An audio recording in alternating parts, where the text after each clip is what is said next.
Very good morning. We have introduced the concept in the last lecture called covariance between two random variables, and which essentially relates x and y in some sense that will be more clear. I mean, so once we go through some of the properties of it. Okay, and the definition is written here itself. I just start with the definition of covariance. So let x and y are two random variables. Then the covariance of x and y will be defined as by following this definition. That's going to be expectation of x minus mu x into y minus mu y. And I hope you are very much clear what are these notations mean. Mu x and mu y stands for respectively the mean of x and mean of y respectively. Okay, so they have the name, so they are constant now. Okay, so the mean is it's a constant. Okay, and it is easy to observe that whenever you take y and x are equal, then covariance of x and x is nothing but the variance of the random variable x. Okay, before going further, I just wish to also identify what do you mean by a standard deviation of a random variable x. So it is a straightforward definition. So I just want to make some observation, or you can say definition of so-called standard deviation.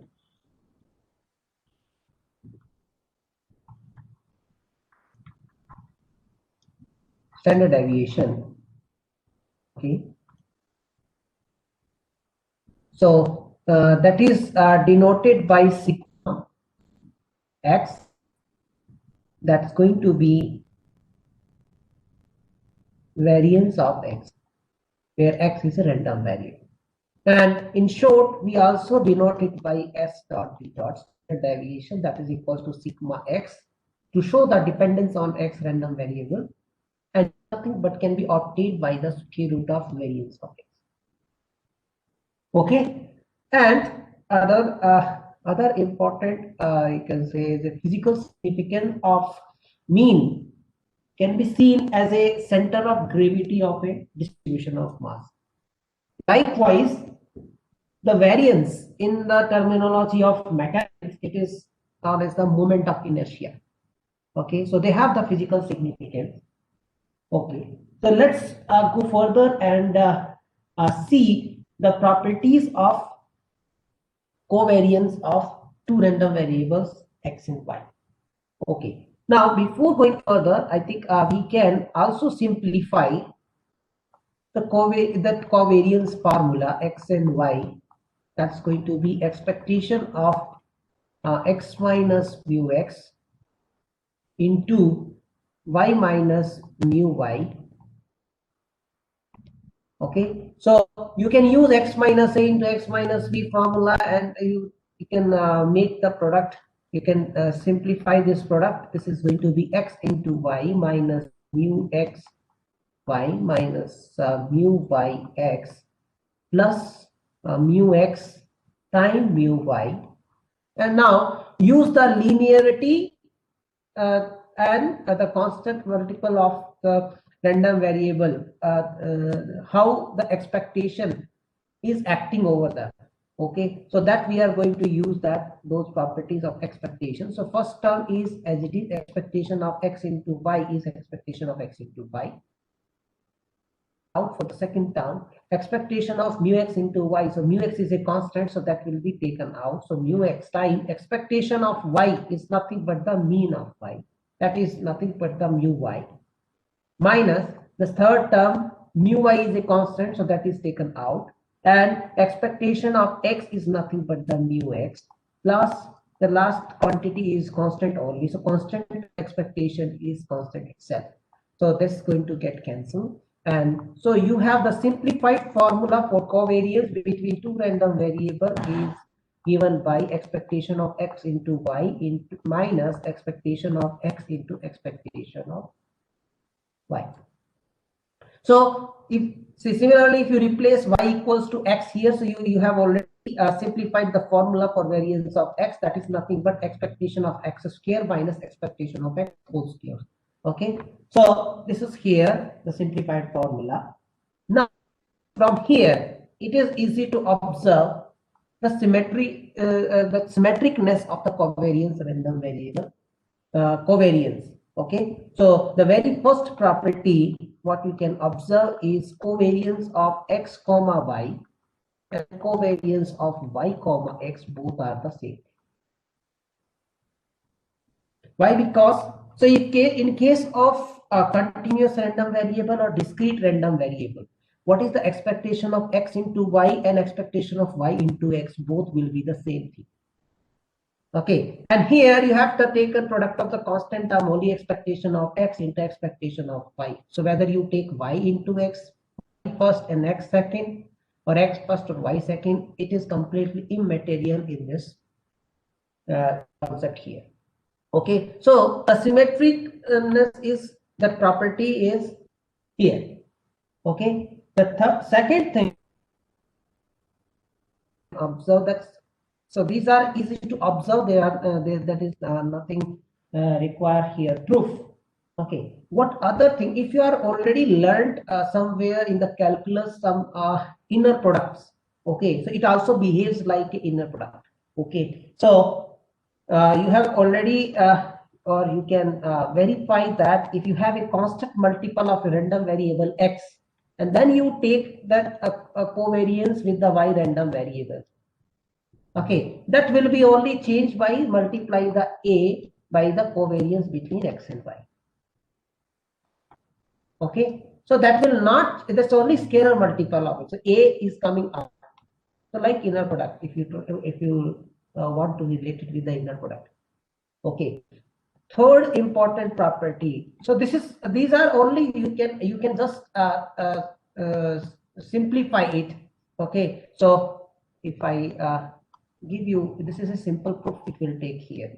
So I can this is going to be expectation of a time x y minus expectation of ax time expectation of y, then use the expectation property. So now expectation of a time x y is a time x y, and a is a constant, so a will be out, so x time y minus a expectation of x into expectation of y. So in both the term a is common. If you take a out, what is remaining is nothing but the covariance of x. So just use that simplified formula. Okay, right. Now the third property, what is there is like inner product. Again, you will feel that this behaves like inner product. You have sum of two random variable x plus y, and then you are taking the covariance with z, another third random variable z, in other words z. Okay, then it can be obtained. You can take covariance x and z of y and z, then sum of them. That will also can be established by just using here that x plus y times z, and use the linearity and all the properties attached with the expectation. That is easy to prove. Okay, so I'm not going in the detail of the proof here. Say only one or two line problem. Okay, so this is not only restricted with the two random variable here. Now I can straightforward write down in terms of finitely many random variables. So instead of, suppose you have covariance of summation I equals to 1 to n xi with y. So n sum of n random variables, and then you are taking the covariance with y. It's same as you take individual covariance of xi with y, and then sum up the things. Both are the same. So it's behaving like linear with respect to the first variable as far as at this moment. Okay. Now, if you go back and relate it with first property due to the symmetricness, it also behave like a linear with respect to second variable as well, because covariance of summation xi comma y is same as covariance of y comma summation xi because of this property, symmetric property. So So it is linear with respect to.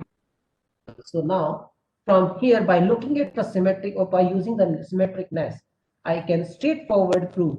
Okay, that's very easy to establish here that if you take so covariance of summation I xi comma summation yj j. So here j is equals to, let's say, 1 to m and I is equals to 1 to n. Okay, so that's going to be summation I equals to 1 to n, then covariance of xi comma summation j yj, right, because of the fourth property. Now use the symmetricness summation I equals summation I covariance of summation j yj. This is same as this because of the symmetricness.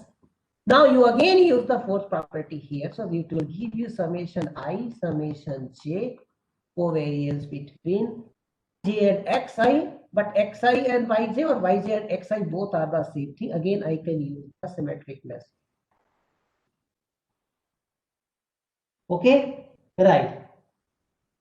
Now, once you have the symmetric property of covariance and all this linear property with respect to the sum, then what you can establish here is now as follows. Okay, the very first thing you can establish is a variance of x plus y. What is the variance of x plus y? That's going to be covariance of x plus y comma x plus y, certainly. Now this is going to be covariance of x comma x plus covariance of y comma y. I'm just writing individual, plus covariance of x comma y plus covariance of y comma x. I'm writing additional one step here. So first I will open with respect to the first variable covariance of x comma x plus y plus covariance of y comma x plus y. Then I will open with the second variable. So covariance of x comma x plus covariance of x comma y plus covariance of y comma x plus covariance of y comma y.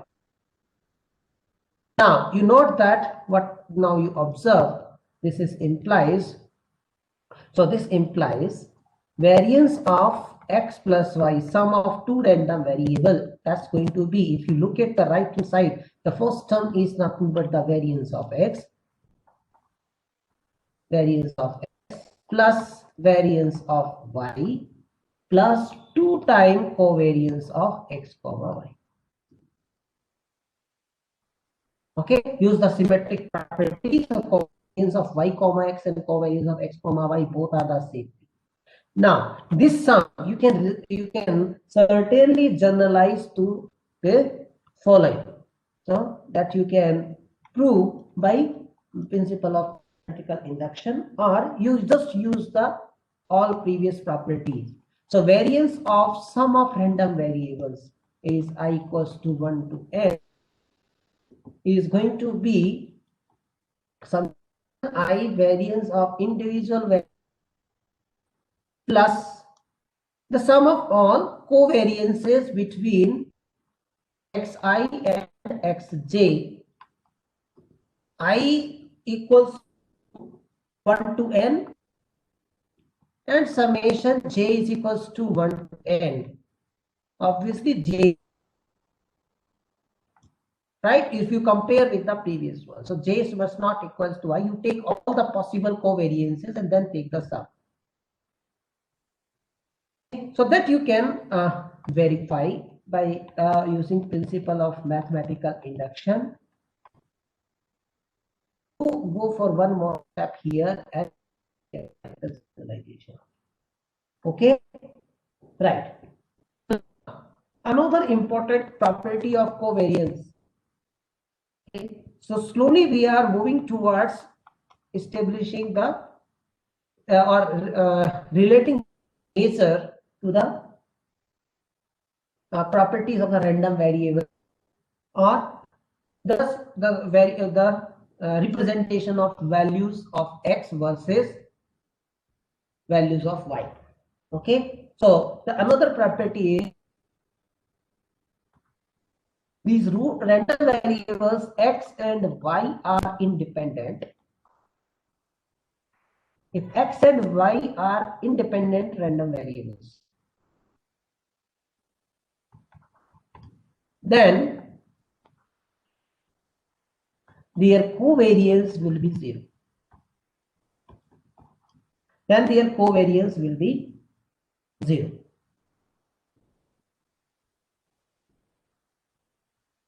Okay, right. How will you state this that? Because it can, since x and y are independent, then it's very simple. Okay, so what is the expectation of x into y? So let's look at the discrete case. You can simply generalize to the continuous case as well. So what is the expectation of x into y is nothing but summation over I, summation over j, the two-dimensional extension x into y, the joint PMF of x comma y.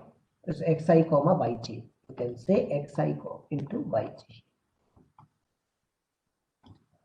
Now, since x and y are independent random variables, so that you can write summation I, summation j, xi yj. So px I can write certainly into py yj. Now, see, yj and py yj are independent quantity from the I, where I indices. Okay, similarly xi and here these two and these two both are independent, so this sum can be obtained by taking their product, summation I xi. You can take it out, px xi. Okay, that you can certainly take it out. What is remaining is summation j yj py yj. So what is these individual terms? This is the expectation of x, this is the expectation of y. So what this observation tells you is, this implies expectation of x into y, where in case of independent random variable, is equals to expectation of x into expectation of y. So this implies covariance of x or y random variable is nothing but the difference of these two, but they are identical, so that is equals to 0. Okay. Now the question whether the converse remains true or not. Okay, suppose between two random variables covariance is 0, whether the x and y are independent or not. Okay, the answer is converse is not true. So that is why this property here is, if x and y are independent, then covariance of 0. Otherwise, it could be covariance of x, y is equals to 0 if and only if x and y are independent. Okay, so certainly this implies, this intuition means like, okay, something wrong is there. Okay, or if you are able to do that, then it's a great thing. But unfortunately, this is not correct. That covariance between x and y is equals to 0 need not imply that x and y are independent. Okay, so that for the converse, I can give you one example here. Okay, let you have x random variable which follows uniform distribution over the interval -1 to 1. Means x is a continuous random variable, okay, where whose density is nothing but, whose PDF is going to be 1/2 if you have -1 less than equals to x less than equals to 1 and 0 otherwise. Okay, now define y is equals to x square. Define y equals to x square. Now clearly x and y are not independent, they are dependent random variable. Now we want to try to identify what is the expectation or sorry covariance between x and y. So since y is equals to x square is a function of random variable x itself, is clearly not independent, it's a dependent random variable. Okay, now what will be the covariance? So for the covariance, you certainly require expectation of x expectation of y, and expectation of x into y. All these three things you require. Now, expectation of x you can certainly find out. That's going to be integration minus infinity to infinity x times fx of x dx. Okay, so that's going to be, since fx of x is non-zero only in the interval -1 to 1, so that's going to be -1 to 1 x by 2 dx. Now, since x is a continuous function over the interval and it is odd function, so that certainly come out to. Okay, now what about expectation of y? So that's going to be expectation of x square. So that's going to be integration minus infinity x square times fx of x dx. So that certainly is equal to -1 to 1 x square by 2 dx. So that is equals to, I think, 1. Right? It's a even function. Okay, so 2 time integration 0 to 1 x square by 2. So 2 will get cancelled. So x square integration x cube by 3. So 1 by 3. Yes, it's going to be a 1 by 3. Now, what is the expectation of x into y? That's going to be expectation of x cube, and that's going to be certainly 0. I think you hope you will get it. X cube times fx of x dx. Now this is equals to integration -1 to 1 x cube by 2 dx. Since x cube is an odd function, it's a definite integral. Okay, so that certainly this value is 0. Now, what is the covariance of x and y? So that's going to be expectation of x into y minus expectation of x into expectation of y. Now, expectation of x into y is 0 minus expectation of x is 0 into 1 by 3. So totally it is 0. However, x and y are not independent random variables. They are dependent random variables. So conversion is not true. So in case of independent random variable, covariance is 0. Okay, right. Okay, so now let's take one or two examples more. Okay, so let's take the example. Compute the variance of the sum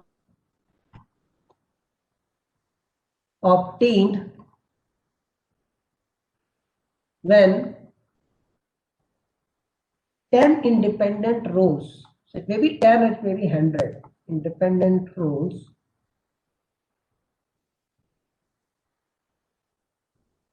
of a fair dice are made.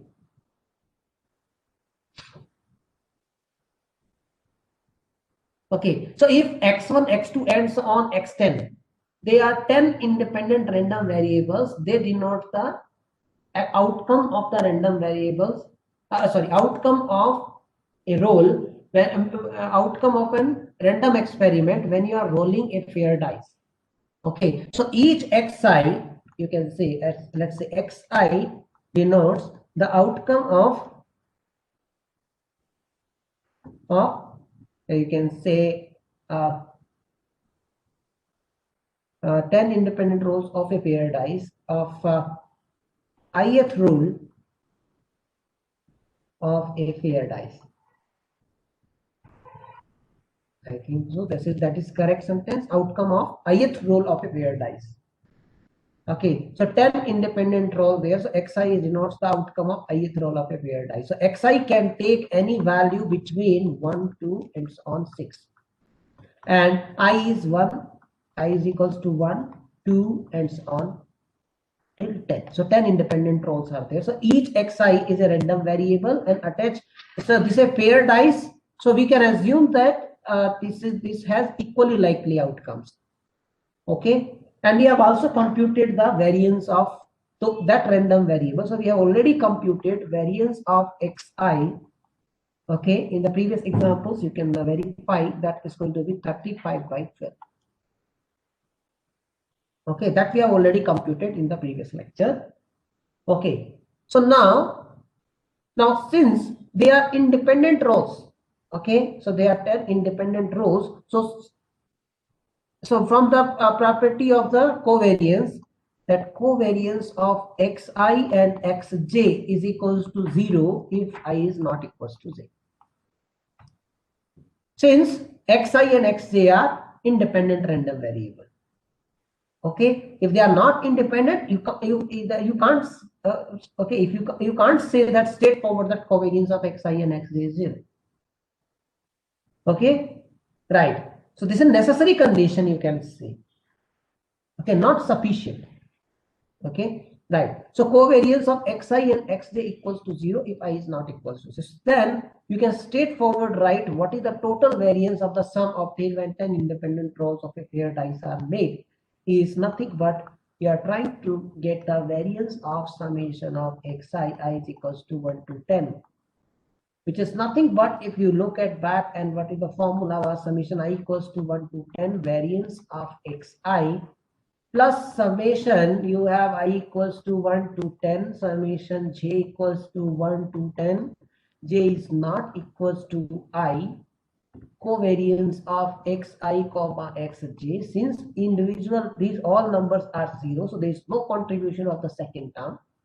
And what about this summation I equals to 1 to 10, each variance is same 35 by 12 10 times, so that's equals to 10 into 35 by 12. So this is going to be 175 by 6.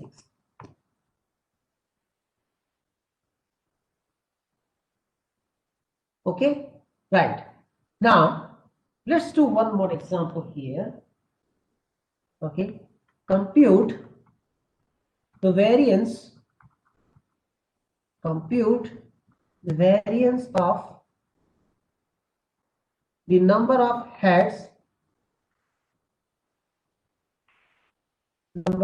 heads resulting from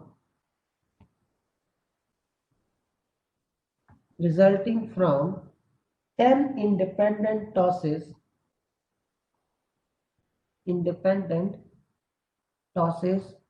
of a pair coin.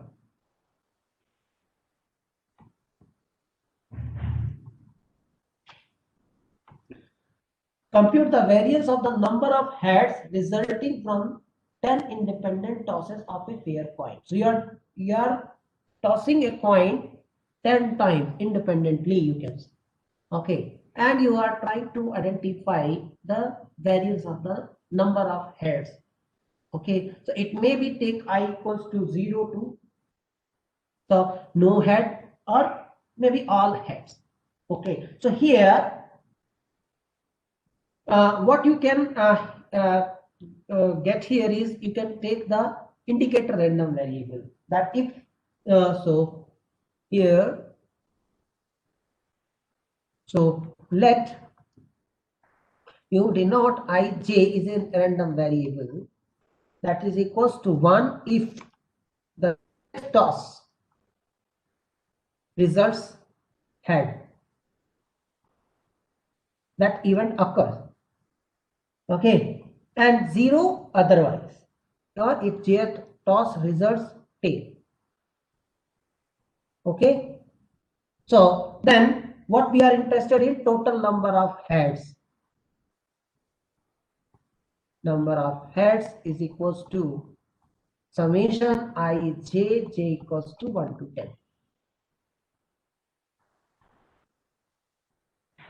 Okay, now since all tosses are independent, so that's very clear that covariance of I comma ij is equals to 0 if I is not equals to j.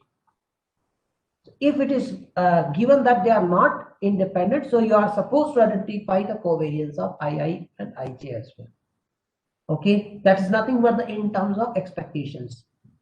Okay, right. So now this certainly implies, so this implies, and now straightforward I can write variance of summation of j equals to 1 to 10 is nothing but it equals to summation j equals to 1 to 10 variance of ij. Okay, now if you recall, we have already find out the variance of an indicator random variable was nothing but probability of A into 1 minus probability of A, the occurrence of the event A. Now, probability of occurrence of head is nothing but 1 by 2. Okay, so probability that the head will appear in a coin, in a toss of a coin, is going to be 1 by 2. So variance of Ij can be computed now. Summation j equals to 1 to n is 1 by 2 into 1 minus 1 by 2. So that's going to be 1 by 4, 10 times. So 10 times 1 by 4. So that's going to be 5 by 2.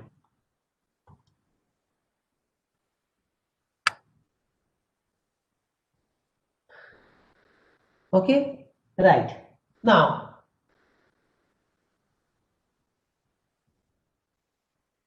so we will try to see how this covariance defines the relationship between two random variables x and y. Okay, so for example, to show that, okay, so we start with an example. Okay, so let's assume that x is a random variable. Okay, indicator random variable which assumes the value 1 if event A occurs and 0 if event A does not occur. And let's say y is another random variable that 1 if event B occurs. So there are two events for a random event. So you can consider a roll of a pair dice where A is the event getting even number, B is the event getting odd numbers. Occurs 0 if event B does not occur.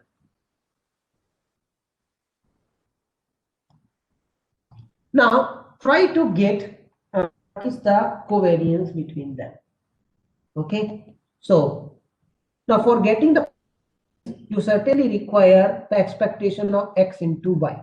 Okay, so from here you can observe that x into y will take value 1, so either 1 or 0. So when it will take 1 if both A and B occur. So if x equals to 1 and equals to 1, okay, means both A and B should occur.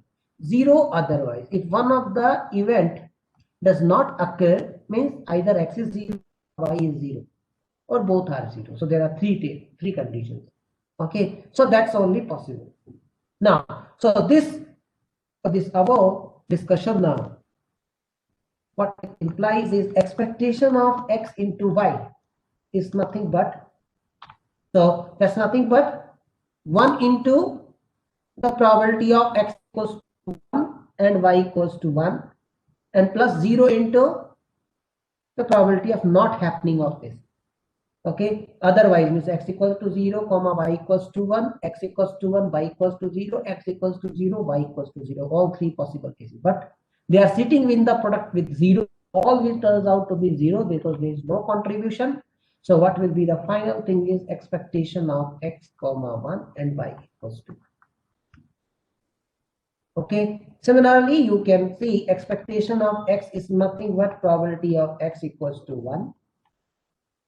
And what is expectation of y is nothing but probability of y equals to 1. Event B occurs, then event A occurs.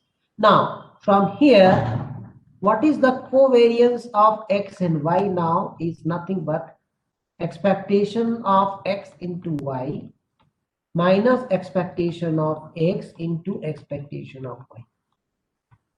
So that's the formula. Now, this is going to be probability of x equals to 1 and y equals to 1 minus probability of x equals to 1 into probability of y equals to 1.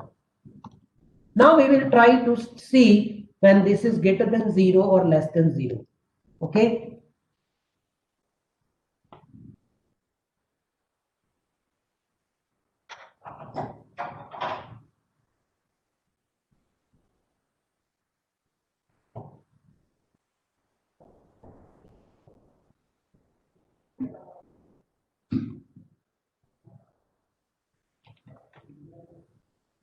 Okay, right. So now see, when you look at the greater than 0 or less than 0, what will happen? Okay, so now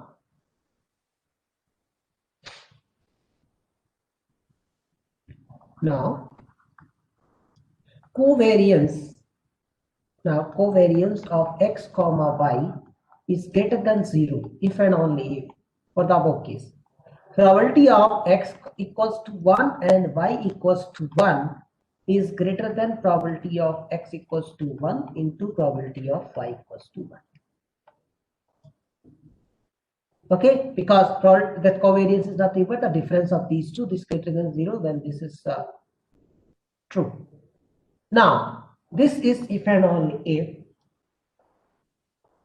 probability of x equals to 1 and y equals to 1, since these both are positive quantity, x equals to 1 probability and y equals to 1 the probability. So I can write probability of x equals to 1 will be greater than probability of y equals to 1. Now, if you look at the left side of this inequality, what is that? Is nothing but probability of y equals to 1 given that x equals to 1 is greater than probability of y equals to 1. So what does this signify is that the outcome x equals to 1 means the event A occurs, make it more likely that event B occurs. Okay, so if the event, so that is this is telling you if the covariance is greater than 0, that means this is probability, this conditional probability is greater than this probability. Okay, so it tells you if you already know that event A occur, okay, that make more likely that event B occurs. Okay, now similarly, if you go with the less than 0 here, okay, if you go with the less than 0, so all this inequality will change. Okay, so similarly you can say less than 0 here, so this will be less than, so less. So this will tell you that the outcome that event A occurs when in the case of less than 0, what it tells you that probability that event B occur is less likely. Okay, so less likely that probability of event A occurs, event B occurs. Okay, so this tells you that now if you want to now conclude what does mean is in general that tells you that y tends to increase as x does. So if x is increasing, okay, then y, the probability is also for happening that y also increase. Similarly for less than 0, that if x does increase, okay, y tends to decrease. Okay, so in general what we can now conclude is as follows.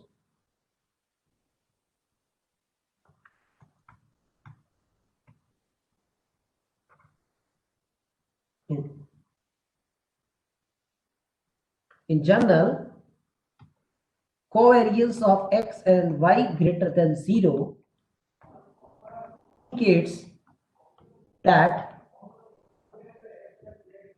y tends to increase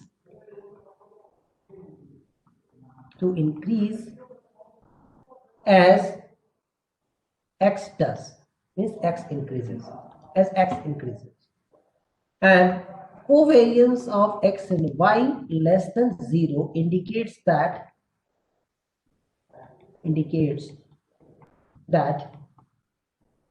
y tends to decrease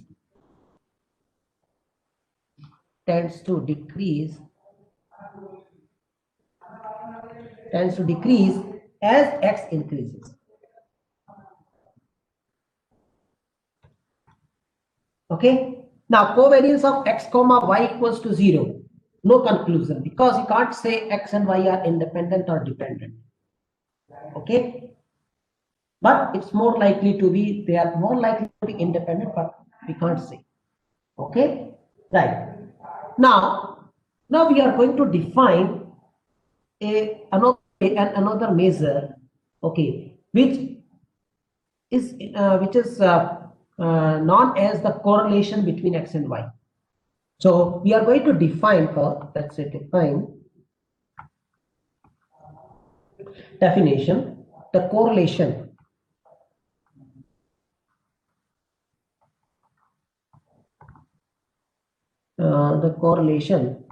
coefficient, also it is known as correlation between x and y, which is defined as nothing but the ratio, okay, nothing but the ratio of covariance between x and y and the product of the standard deviation of x and standard deviation of y. Okay, so that is denoted as the correlation coefficient of x and y. And what you can prove with for this quantity is, or maybe I can write in the form of this is also, sometime you may also have this notation variance of x into variance of y in some textbook.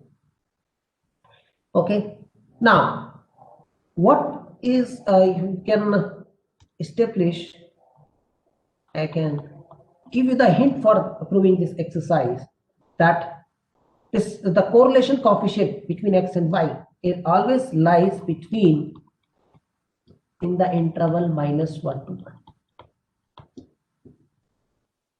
Okay, so to show this, I can give you the hint here that you can look at the quadratic equation in T, x minus mu x, T plus y minus mu y, this expectation square, and see the discriminant of this equation. Okay, and you are interested in the real number case, so you keep in that mind. We will be able to show that the correlation coefficient is essentially lies bound in the this interval -1 to 1. Okay, right. What is more I wish to tell you is here is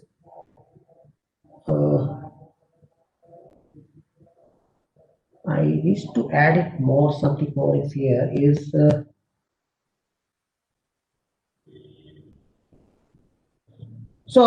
whenever this so that's certainly true that if the standard deviation for both random variable x and y are strictly greater than 0, okay, sigma x and sigma y strictly greater than 0, and if x and y are independent, then rho x y is 0. So if x and y are independent random variables, thus the correlation coefficient becomes 0, okay, because covariance is 0.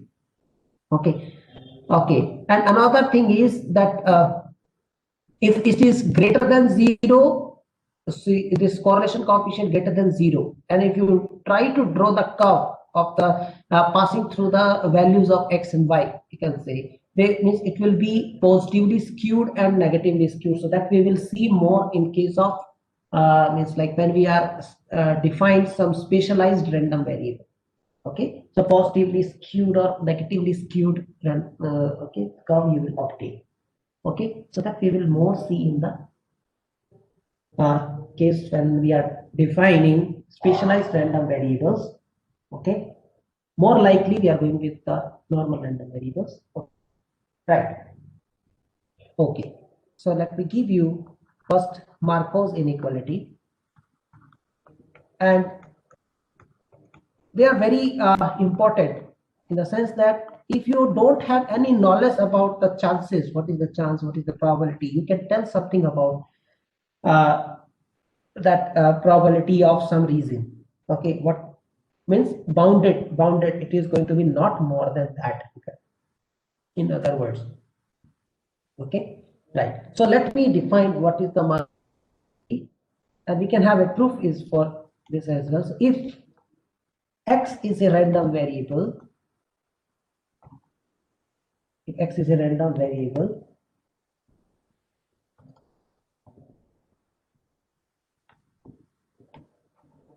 if x is a random variable that takes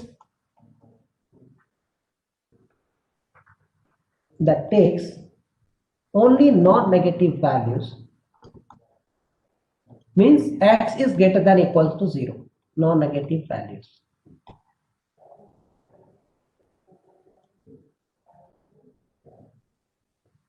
Okay, so that takes only non-negative values. Then for any value a greater than 0, probability of x greater than equals to a is less than equals to expectation of x by a. So for any value x, a probability of x greater than equals to a is less than equals to expectation of x by a. So the probability of the random variable x lies inside the, you can say, close a to infinity, is going to be bounded by this number. Okay, for any positive value, so if maybe a is epsilon, you can also say. Okay, right. Okay, so I will come to your doubts. Okay, the end of the session. Okay, right. So the proof is very proof is very simple. It just follows the properties of the integral or sum. So I'm going to discuss the continuous case. Okay, similarly you can write for the discrete case as well. So simply expectation of x, you know what is the definition, is integration minus infinity to infinity x times fx of x dx. Now since x is assuming only non-negative values, so this is going to be certainly 0 to infinity x times fx of x dx. Okay, right. Now this is certainly equals to integration 0 to a, I can break down x times fx of x dx plus integration a to infinity x times fx of x dx. Okay. Now since x is a non-negative, x is greater than equals to 0 and less than equals to a in this integral, and fx of x is also a non-negative function. So product of two non-negative function is non-negative. And this is this non-negative, whenever you are having the non-negative integrand, so in over the positive line, so 0 to a will be again remain positive. So this is going to be greater than equals to integration a to infinity x times fx of x dx. So first term is always non-negative, greater than equals to 0. Now over this interval a to infinity, x is always greater than equals to a, right? So this is certainly greater than equals to a times integration a to infinity fx of x dx. So I'm using the fact that over the interval a to infinity, x is greater than equals to a. So this is certainly true. Now what is this right side? It's nothing but a times, so this is equals to a times probability of x greater than equals to a. So hence this Markov's inequality is established that for any, now for all a greater than 0, what we have is probability x greater than equals to a is less than equals to expectation of x by a. Okay, right. Now the next important inequality is known as Chebyshev's. So Chebyshev's inequality, and just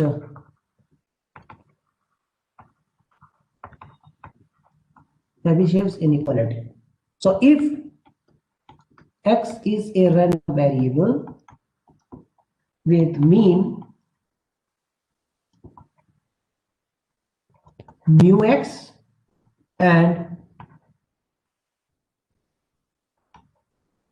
variance, I will come to your problem, tutorial 3. I will look at it, what can be given as a hint. Okay, I will look at it.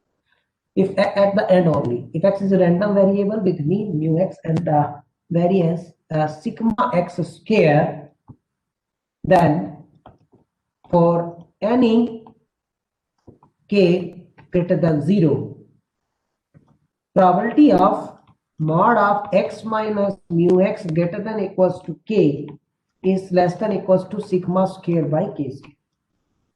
Now, in order to establish this Chebyshev's inequality, first you have to make sure yourself that mod x minus x greater than equals to k, this event is same as x minus mu x whole square is greater than equal to k square. These both the things are same. Okay, so I will prove for this. Okay, these both things are same only. These are if and only. Okay, right. So now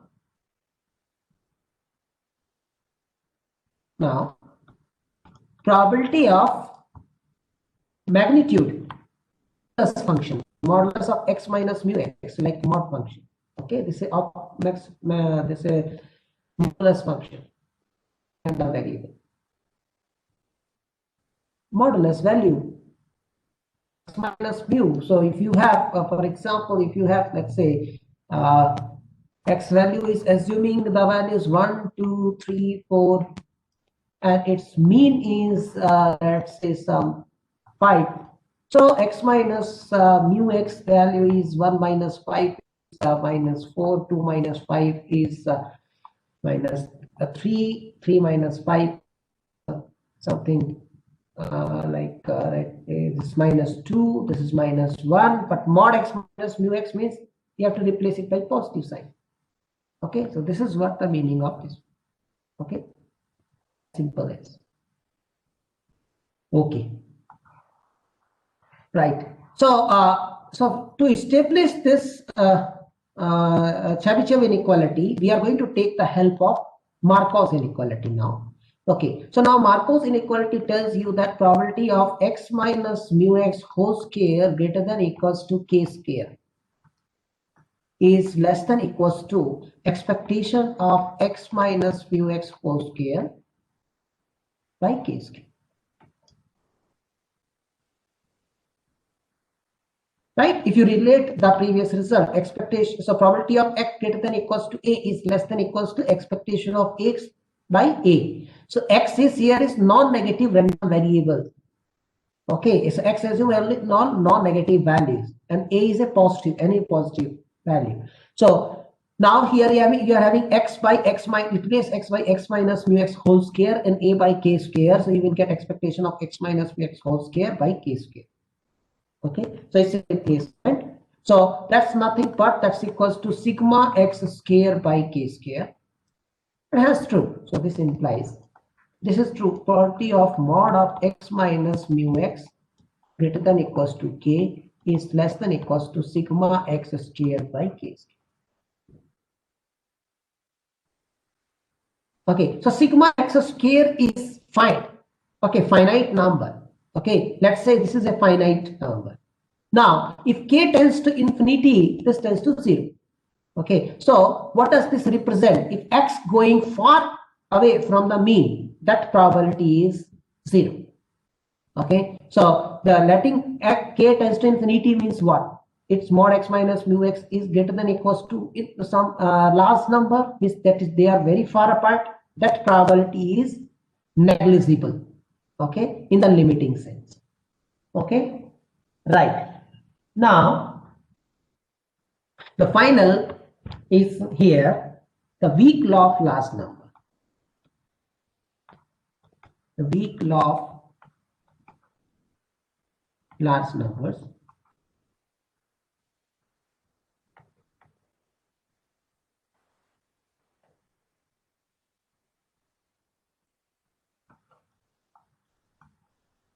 Okay, the weak law of large numbers. Okay,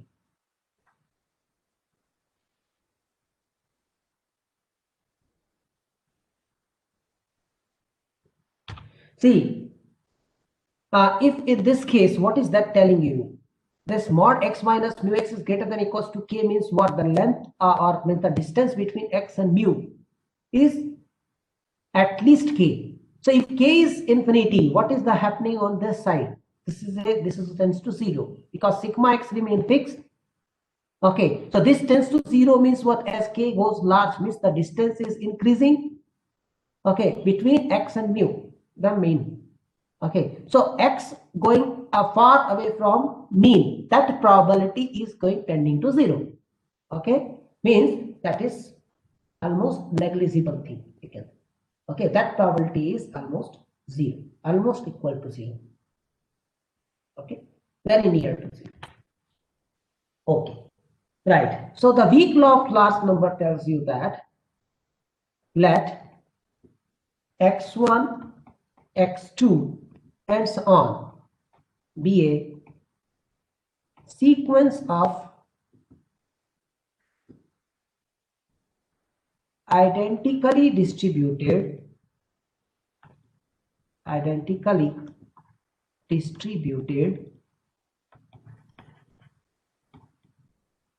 independent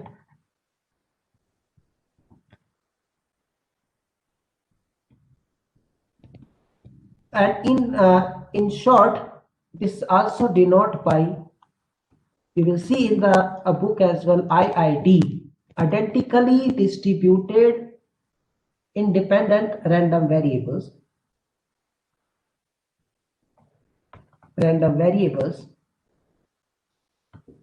Each having mean mu that is equals to expectation of x, then for any epsilon bigger than 0, epsilon bigger than 0, this is a very important result of probability, then that probability of, so you will be observed that what is that meaning physically, x1 plus x2 plus xn by n minus mu greater than epsilon tends to 0 as n tends to infinity. So this tells you, this is what is this? This is nothing but a sample mean. Okay, this is not what the sample mean of some set. Okay, so you extract some set from a data. Okay, and you take the sample mean. Okay, if as n increases, that is going towards expectation. Okay, it's not going getting apart from expectation. Okay, it's not going far apart from expectation. That's what it means. So sample mean is actually tending to the expectation of the random variable x. Okay, so this is, as already I have mentioned in the previous Chebyshev inequality itself. Okay, that this is going to have the same proof here. Okay, so here what we can hear is, let's say, proof. So we only assume that, let's say, sigma x is infinity. Okay, finite. Okay, right, sigma x is finite. Since they are identically distributed, means what? They all share the same density function, probability density function, or CDF, or cumulative distribution function. In other words, okay, cumulative distribution function are the same for each random variable. Probability density function is same in for all the random variables. So that is why they are named as identically distributed. And then you have independent, means they all are independent random variables. So they are identically distributed and independent random variables. Okay, with each having mean. So mean will also be the same if they have the same density. Okay, and the variance will also be the same, that we can denote it by sigma x square. Okay, right. Also, what you can note that,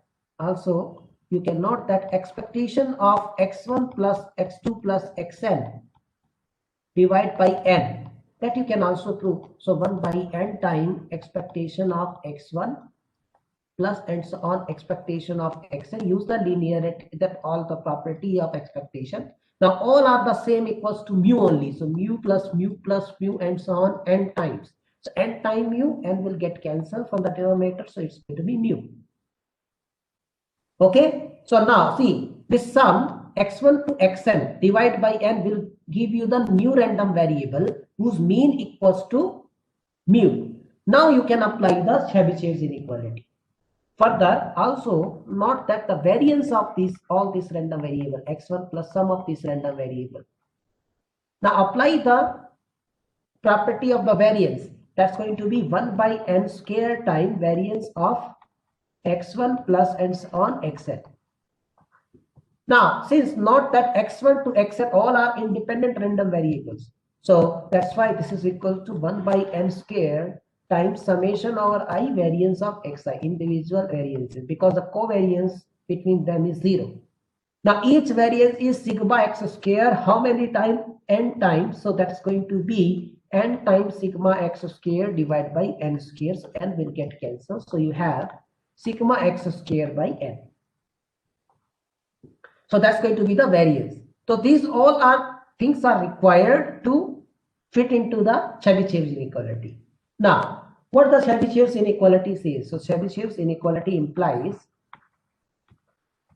I'm just stating here, Chebyshev's inequality, that probability of mod of x minus mu is greater than equals to k is less than equals to sigma x square by k square.